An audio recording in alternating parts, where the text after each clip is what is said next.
So just to give you an overview of our movement, Climate Students was started in 2018 by our chairperson, Rosemary Sunstrom, and she was inspired by a speech by the climate scientist Kevin Anderson, and he was talking about the role of universities in kind of combating the climate crisis, because historically student movements and student activism has created a lot of positive change in society. So she felt that that needed to intersect into the climate crisis. So she started with a local group at her own university in Sweden before starting a national group or a national movement in Sweden. And then in 2020, we reached out, or that formed into an international movement as well. So we began with some monthly networking sessions, which some of you might have attended, and we invited speakers. We wanted students to meet online to form ideas about what the movement could achieve and what kind of space that we wanted to create as well. And then after a few sessions, we then formed a small team with just 6 of us from Sweden, UK, Kenya, and Singapore. And from there, we created an idea of what we wanted the international movement to look like. And we started to build on that idea, and we created more a kind of a wider network of student groups who would be interested in sharing ideas and challenges, addressing the problems they were facing, but also thinking about the solutions. We wanted to involve both existing student groups who had these experiences already, and also support students in places where there might not be such existing movements, and help them to build their own momentum.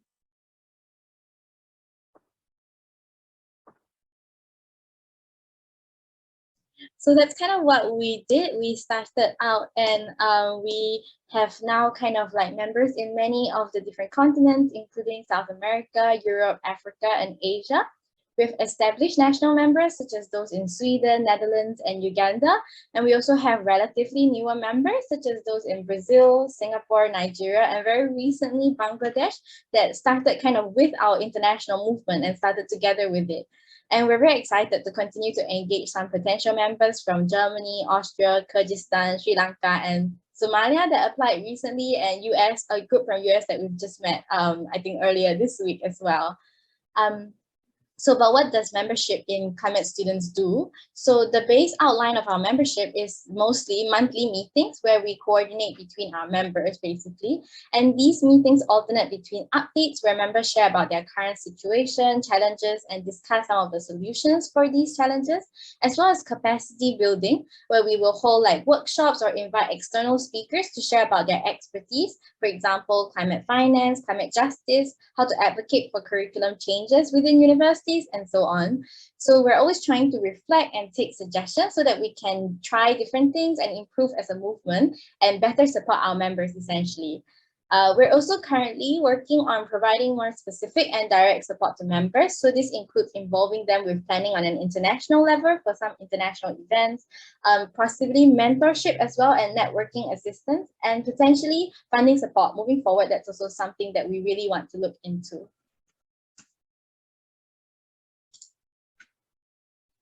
Yeah, so when we started, we actually already wanted to create a campaign that focused on supporting students to get universities to commit with being in line with climate science. Because universities are one of the main contributors to climate science, we believe that they should practice what they teach. So according to a UNESCO chair, only about 6% of people attend university, but they take up 80% of the leadership positions. So as innovators in society, universities have the responsibility to create solutions and provide both formal and informal curriculum changes or curriculum teaching to the students they're producing, and act as role models for society. So following this, we started building the Ideas for Action campaign.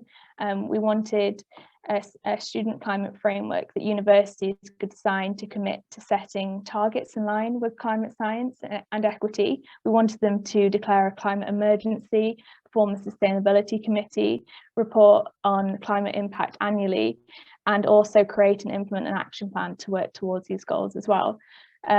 So to build these goals, we wanted to gather students' ideas for actions that universities could consider, and set up university rankings, like some that you'll hear today, on climate action to motivate more kind of collaboration and action from the universities in terms of climate solutions. However, I guess that's when we started to experience that progress isn't always linear, and sometimes you need a lot of effort to get the momentum and kind of going, and also to keep the momentum going.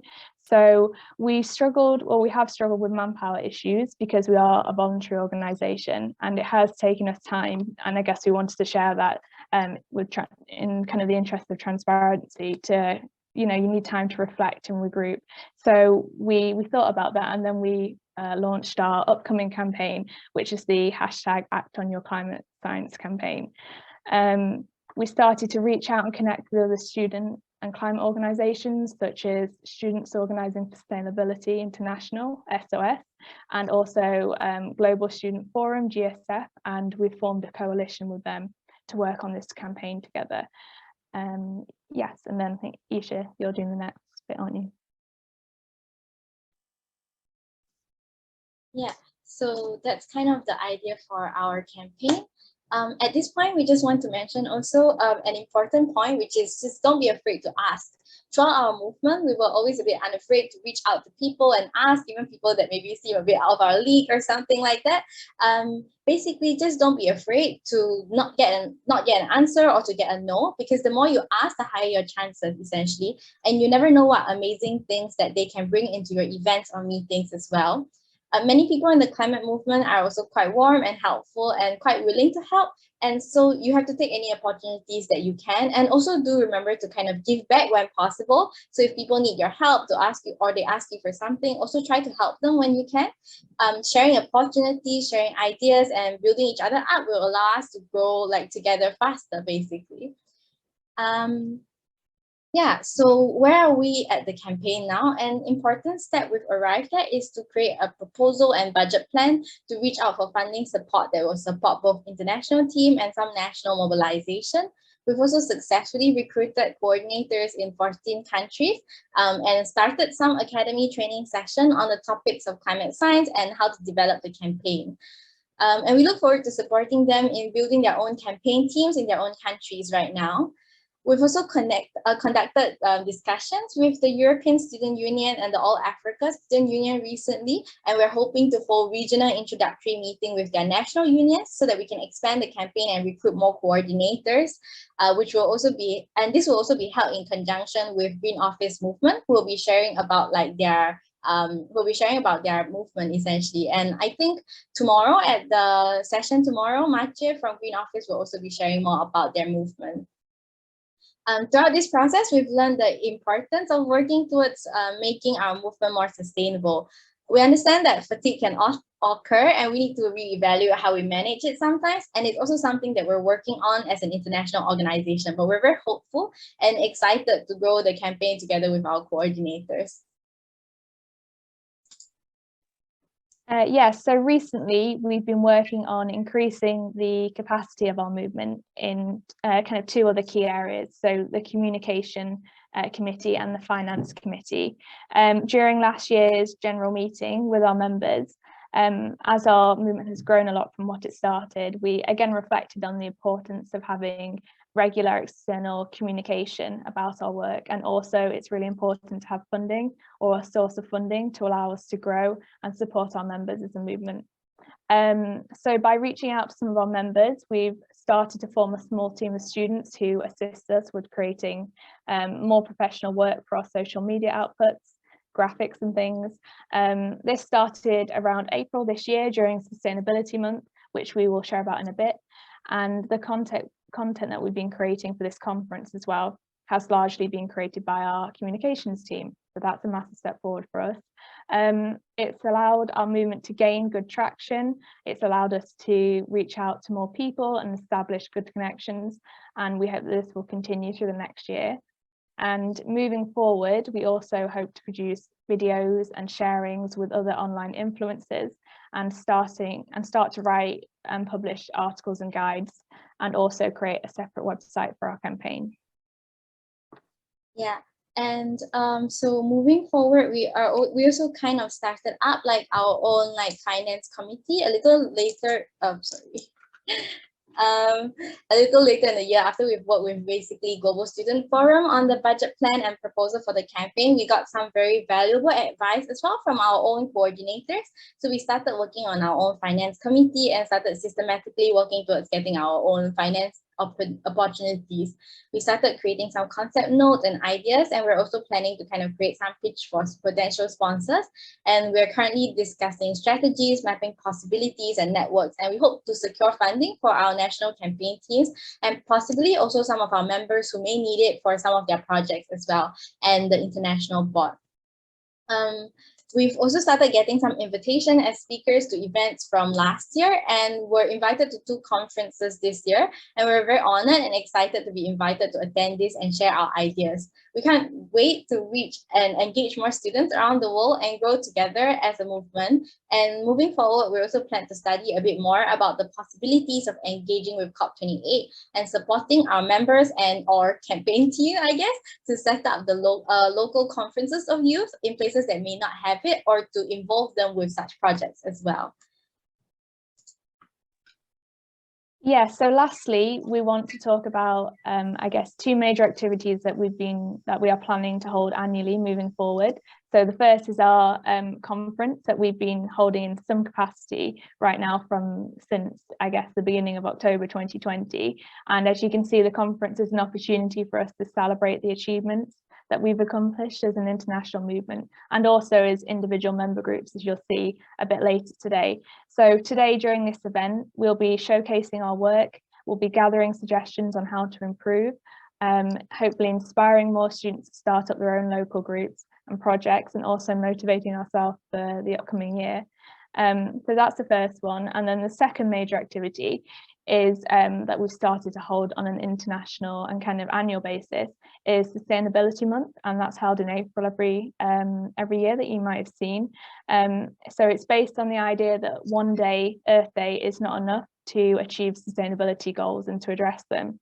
So we're recognising April as a Sustainability Month, and we want to set the tone to promote sustainable practices and norms, both for individual and organisational changes.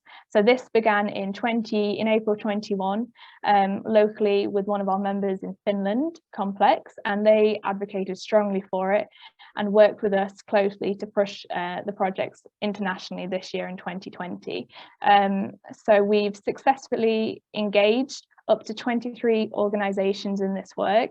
There were 8 international activities as well as some local activities held during the month. And also moving forward in 2023, we hope to engage a lot more organisations to create these events and to join this Sustainability Month. And also to think about how events can reach out in different aspects of the climate sphere, so such as music, poetry, and kind of hackathon events as well.